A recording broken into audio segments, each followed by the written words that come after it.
Hello, everyone, and welcome to History in Face. Here, we bring the stories of remarkable individuals who shaped the world as we know it. So, get comfortable, and let's dive into another fascinating journey through history. Today, we will talk about a person who has become a symbol of freedom, struggle, and unyielding willpower. You've probably seen his face on t-shirts, posters, or in books about revolutions. But who was Ernesto Che Guevara, really?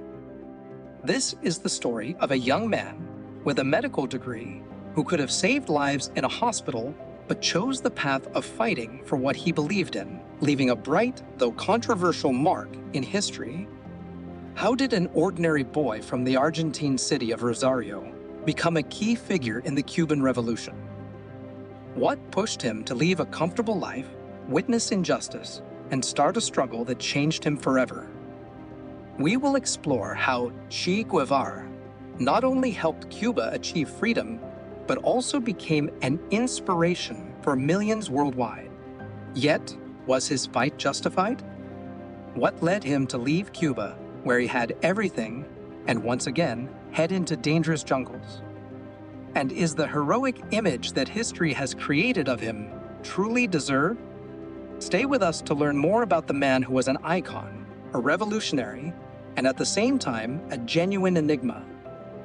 This story will make you wonder, who was Ernesto Che Guevara, hero of the revolution or a dangerous fanatic?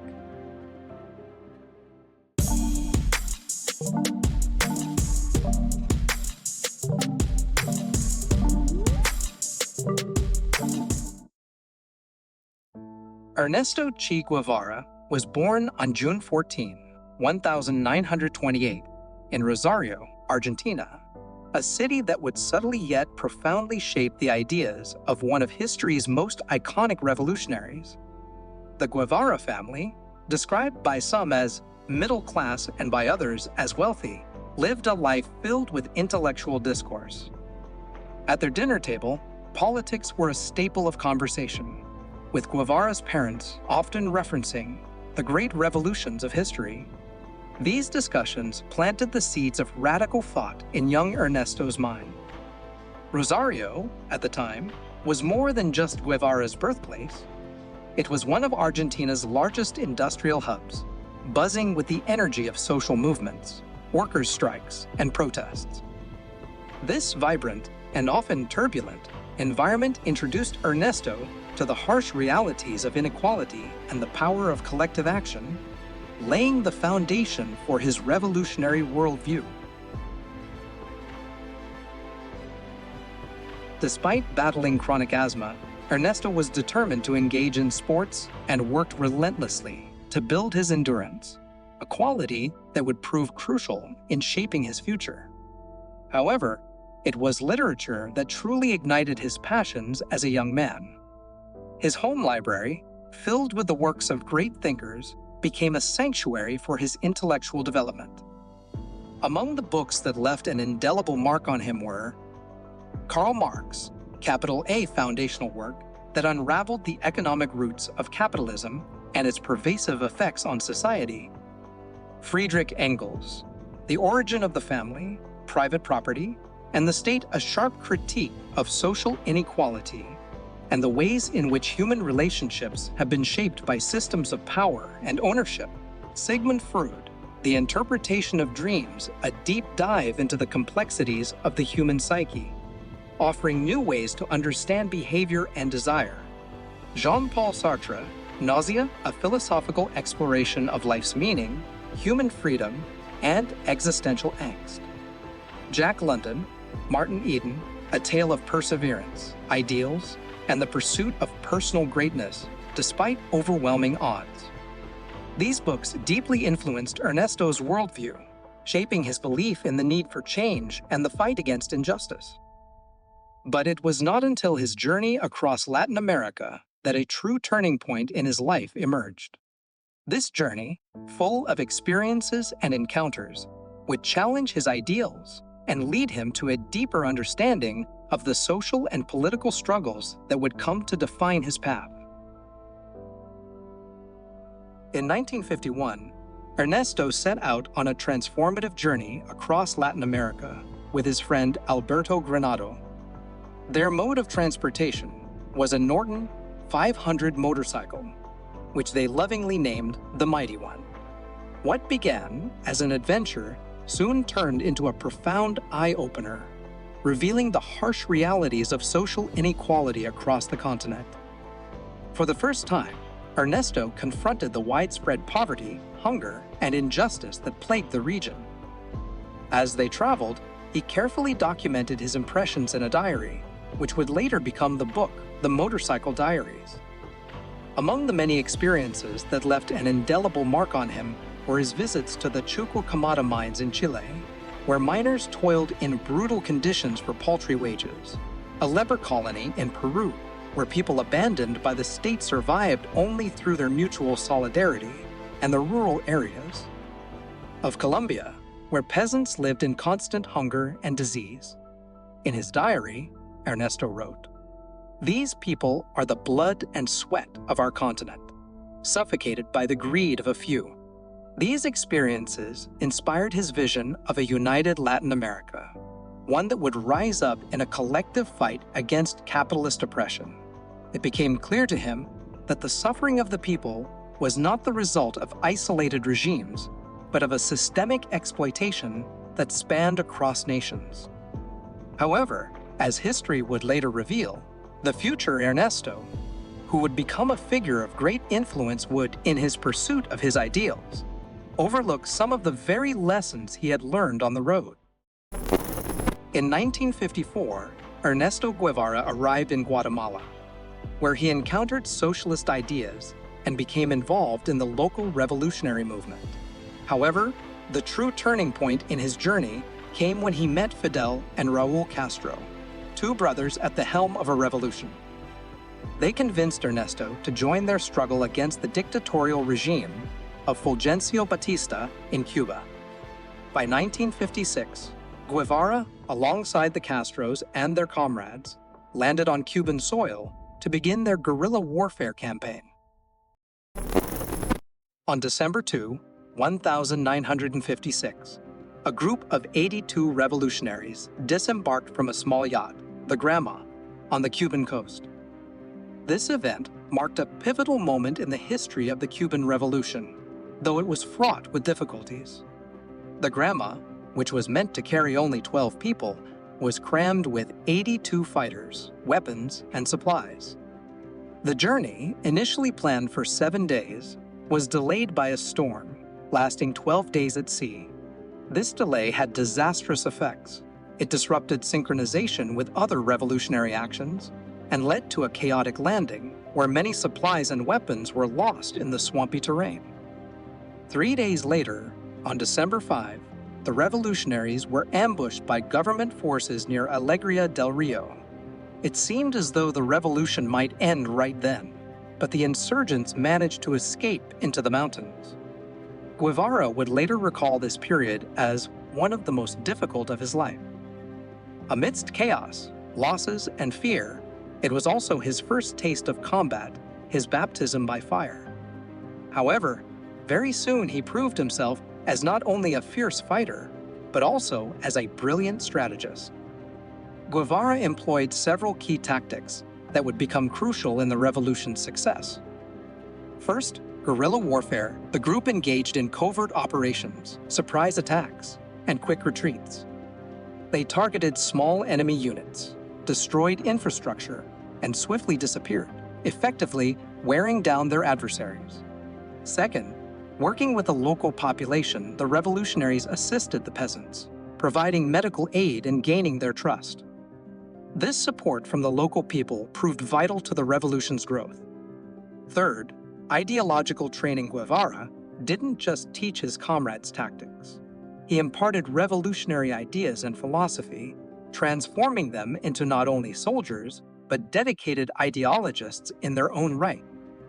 Thus, the groundwork for the Cuban Revolution was laid, with Guevara at the forefront of a movement that would soon shake the world.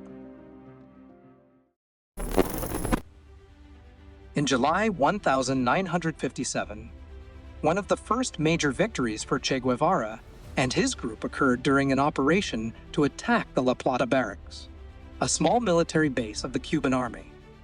This event marked a significant turning point in the revolution, demonstrating the strength and determination of the partisans, who were just beginning their struggle. The La Plata Barracks served as a stronghold for the soldiers loyal to the Batista regime, who were desperately trying to maintain control over the mountainous regions where the insurgents had taken refuge. At that time, the revolutionaries were few in number, poorly armed, and heavily dependent on the support of the local population.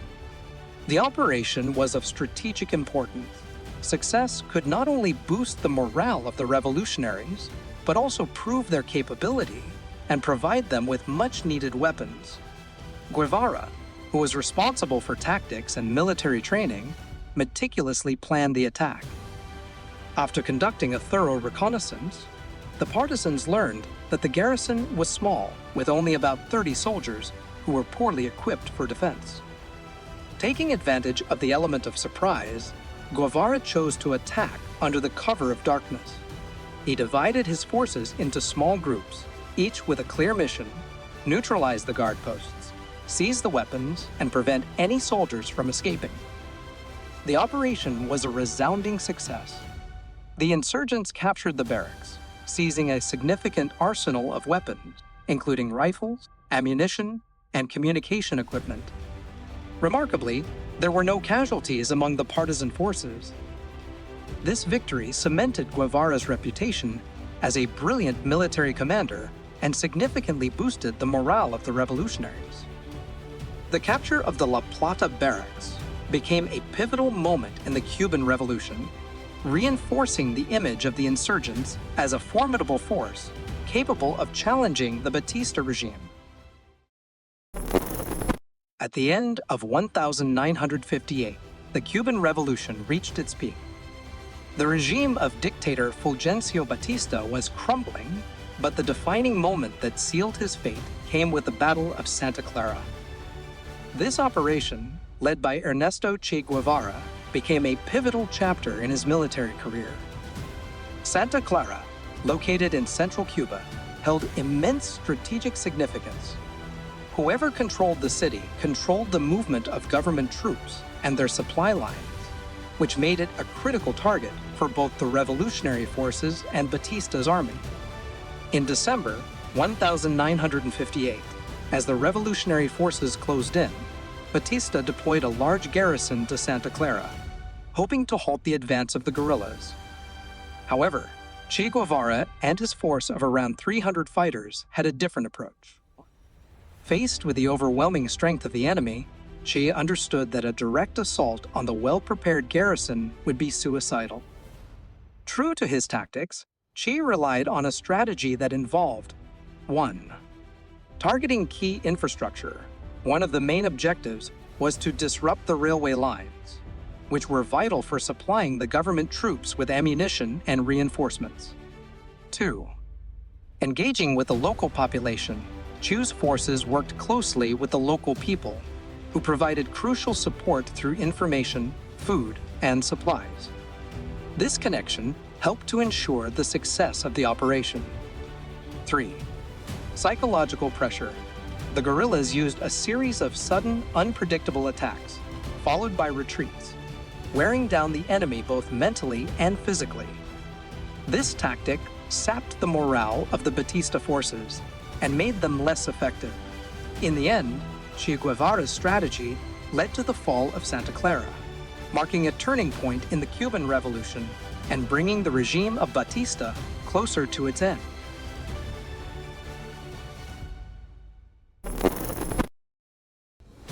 One of the most iconic moments of the Cuban Revolution unfolded when Che Guevara and his revolutionary group captured an armored train that was carrying reinforcements and ammunition for the government forces. The partisans had set a clever ambush, dismantling a section of the railway tracks to derail the train. Then, they used Molotov cocktails to ignite the carriages, forcing the soldiers inside to surrender. It was a stunning victory, not only depriving Batista of valuable resources, but also exposing the vulnerability of his troops. After capturing the armored train, Che Guevara and his comrades pushed forward toward Santa Clara. They once again split into small groups, launching simultaneous attacks on various targets. This tactic confused the enemy and spread their forces too thin to effectively defend the city. Thanks to the groundwork they had done with the local population gaining their trust and spreading revolutionary ideas, the locals offered invaluable support. They helped guide the partisans through the city, provided food, and even joined the fighting. This collaboration became one of the crucial factors in their success. The battle reached its climax on December 31, 1958. Che Guevara's strategic brilliance convinced a large portion of the Cuban military to surrender without a fight. His simple yet effective tactics allowed him to take control of the city with minimal bloodshed, and Santa Clara fell into revolutionary hands. This victory marked a decisive blow to Batista's regime. On January 1, 1959, just one day later, dictator Fulgencio Batista fled Cuba, and the revolutionary forces triumphantly entered Havana. The Battle of Santa Clara not only showcased Che Guevara's remarkable military prowess, but also solidified his place as one of the key figures in the Cuban Revolution.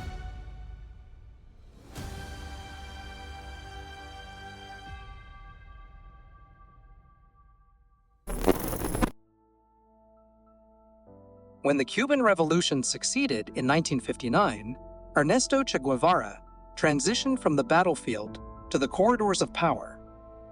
The charismatic guerrilla leader, who had fought fiercely alongside Fidel Castro, now held a pivotal role in shaping the new government's direction. His vision? To create a society built on inequality, solidarity, and social justice. But turning this revolutionary dream into reality proved to be a complex and polarizing journey.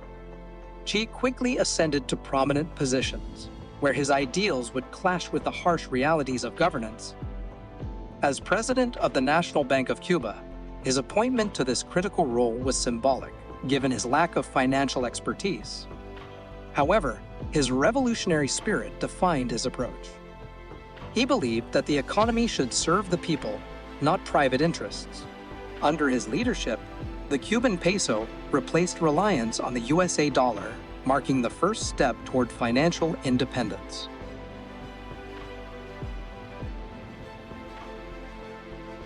As Minister of Industry, Che spearheaded an ambitious transformation of Cuba's economy, moving away from its reliance on agriculture and sugar exports. He aimed to industrialize the nation, focusing on sectors like metallurgy, chemical production, and machinery. While this diversification reduced dependency on the USA, it tethered Cuba more closely to the Soviet Union. The path to self-sufficiency was arduous and fraught with challenges. As global diplomat, on the world stage, Che became the voice of Cuba's revolution.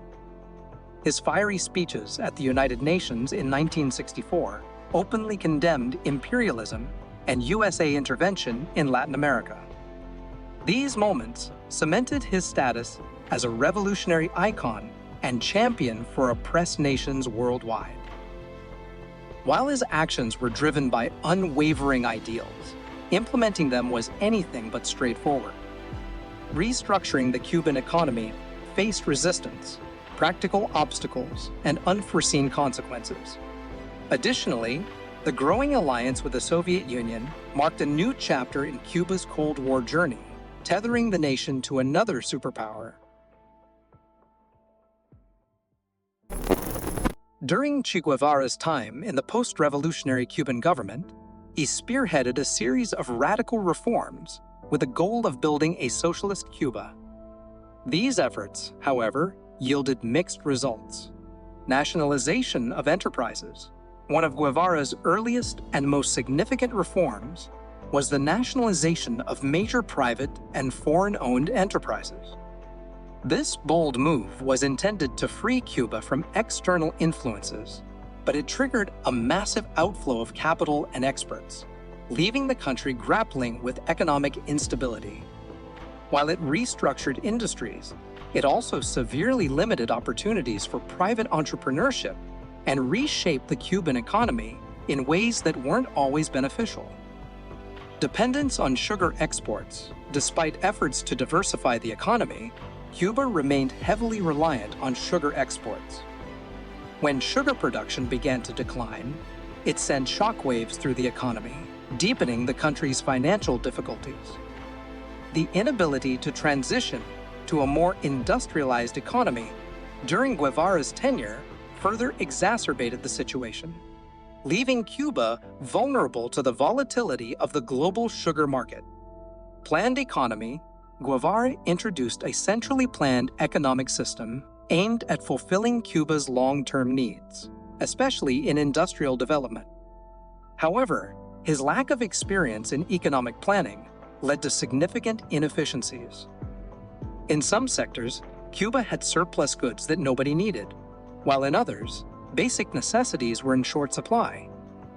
These missteps hindered the country's progress and highlighted the challenges of managing an economy without a flexible, market-driven approach. The agrarian reform, which involved redistributing large land holdings to the peasants, was a key initiative that gained strong support among the rural population. However, as these lands were turned into collective farms, peasants were subjected to strict work plans, leading to widespread dissatisfaction. In many cases, this reform sparked resistance and, at times, repression, underscoring the difficulties of implementing such large-scale social changes. Education and healthcare reforms. Guevara's most successful reforms were in education and healthcare. He was a strong advocate for making both sectors accessible to all. Under his leadership, Cuba achieved universal education, leading to a rapid rise in literacy rates.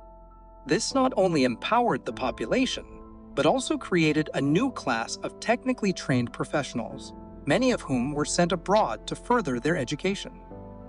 In healthcare, a nationwide network of medical institutions was established, ensuring that even remote villages had access to care.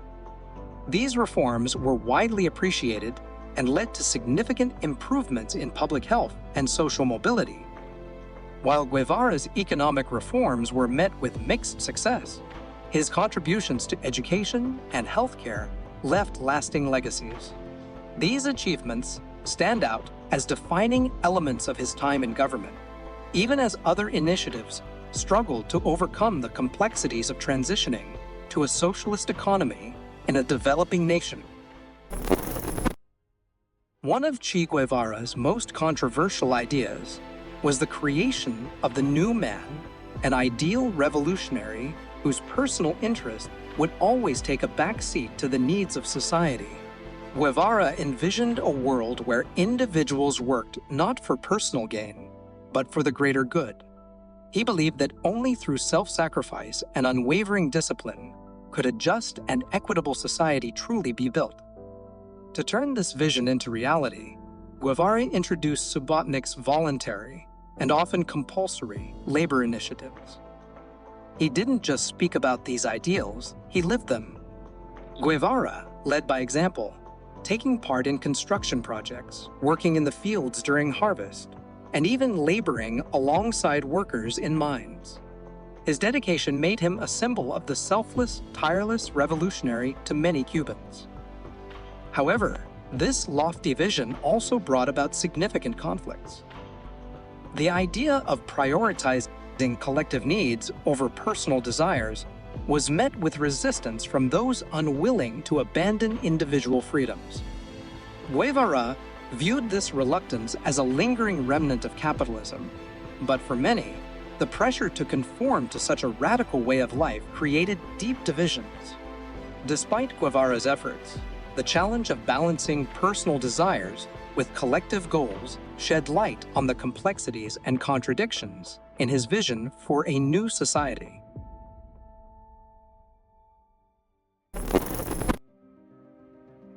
Che Guevara implemented strict measures against those who refused to work or sabotaged production during the early years of the Cuban Revolution.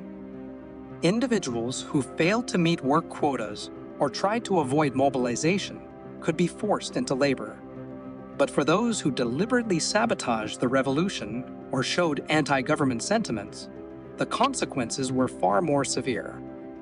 Some of these individuals were tried by revolutionary tribunals, often quickly and harshly, with sentences ranging from imprisonment to even execution. In those formative years, Che was responsible for overseeing these tribunals. He believed that swift justice, sometimes resulting in death sentences, was necessary to rid society of enemies of the revolution. While his actions were seen as a ruthless measure to safeguard the revolution, his methods were heavily criticized. Opponents called him bloodthirsty, arguing that he resorted to extreme tactics without solid proof of guilt. However, his supporters countered by claiming that during wartime, the revolution couldn't afford to be lenient and sacrifices were inevitable. Guevara's time in government was marked by both praise and condemnation. Positive, his reforms helped ensure social equality for many Cubans. Negative, Cuba's economy became increasingly dependent on Soviet support, which made it vulnerable. Despite his good intentions and some tangible achievements, Guevara's economic policies were largely ineffective. His reliance on revolutionary zeal overshadowed practical economic realities. By the end of his tenure, Guevara himself admitted that his plans had not produced the expected results. The worsening economic conditions were one of the main reasons he left Cuba in 1965. However, Guevara's legacy extends beyond Cuba.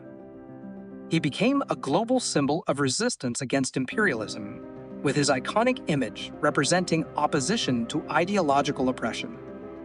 His influence continues to be felt in revolutionary history, making him an enduring and controversial figure.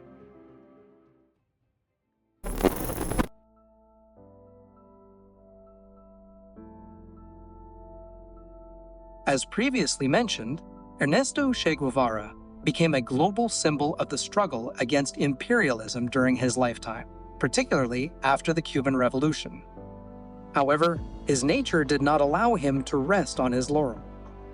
By 1965, disillusioned with the growing bureaucratization of the revolution and believing his mission in Cuba had come to an end, Guevara set his sights on spreading the revolutionary flame elsewhere.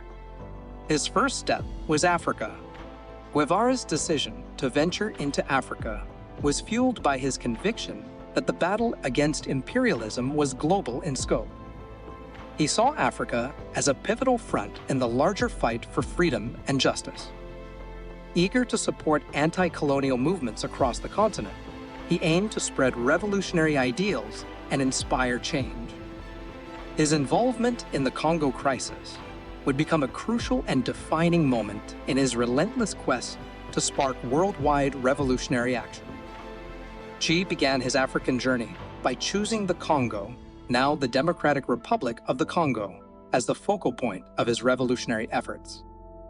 Inspired by the success of the Cuban Revolution, he saw great potential in the region for an anti-colonial uprising. However, his campaign quickly stumbled for several reasons: a lack of unity among local rebel groups, poor discipline and organization, and the intervention of international forces backing the Congolese government. The failure in Congo was a blow to Che's morale, but it didn't dampen his revolutionary spirit. In 1966, he set his sights on Bolivia, still convinced that Latin America would become the heart of a new global movement for change. Che's transition from Africa to Bolivia symbolized his unwavering dedication to global revolution, despite the obstacles he faced. He believed that through his leadership and actions, the flame of revolution could spread throughout Latin America, challenging imperialism and striving for a more just world.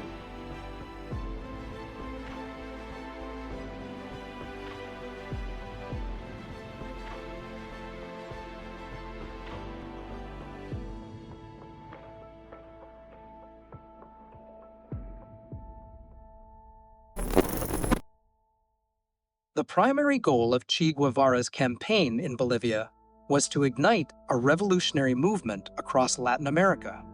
He aimed to establish a guerrilla movement in Bolivia that could spark a continent-wide uprising against capitalism.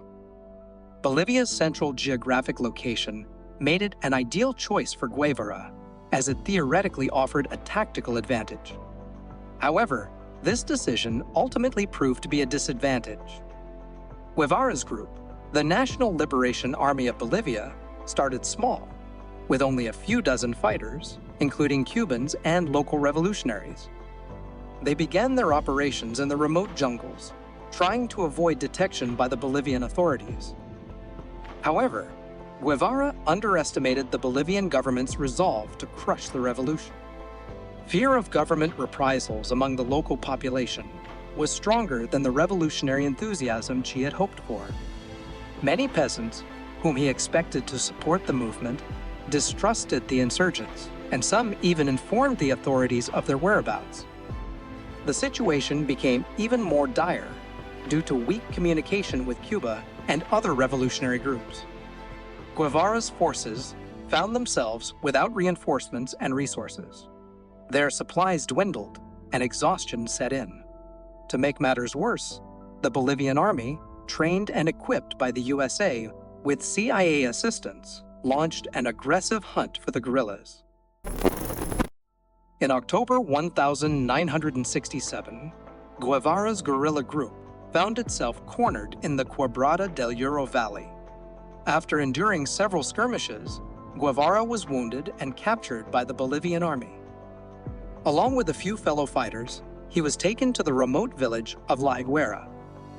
Che Guevara spent the night in a modest school building, awaiting his fate. The following day, the Bolivian government received orders from the CIA instead of putting him on trial. They were to eliminate him immediately.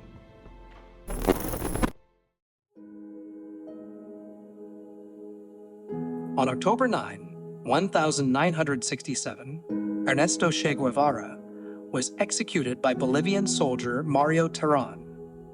Eyewitnesses describe how Che faced his fate with unwavering calm, pride, and defiance. His final words to the executioner became etched in history: "Shoot, coward. You're only killing a man."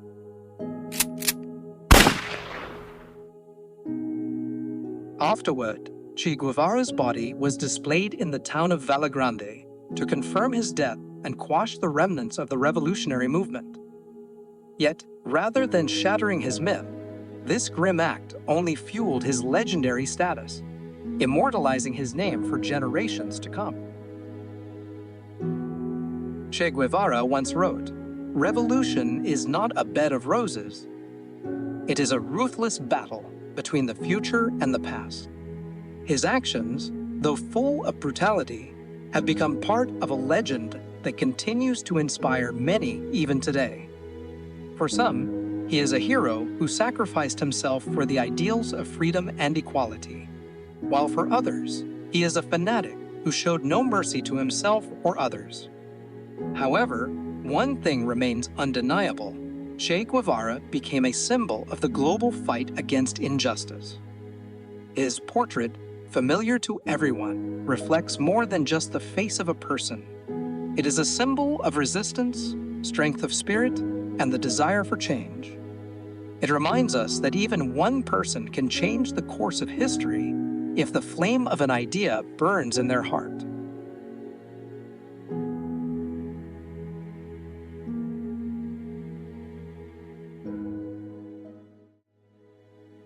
Well, friends, that's all for now. Thank you for watching. Also, don't forget to leave your comments on what you think about this topic, hit the like button, and click the bell so you don't miss our new videos, where we will share even more about those whose faces change the world.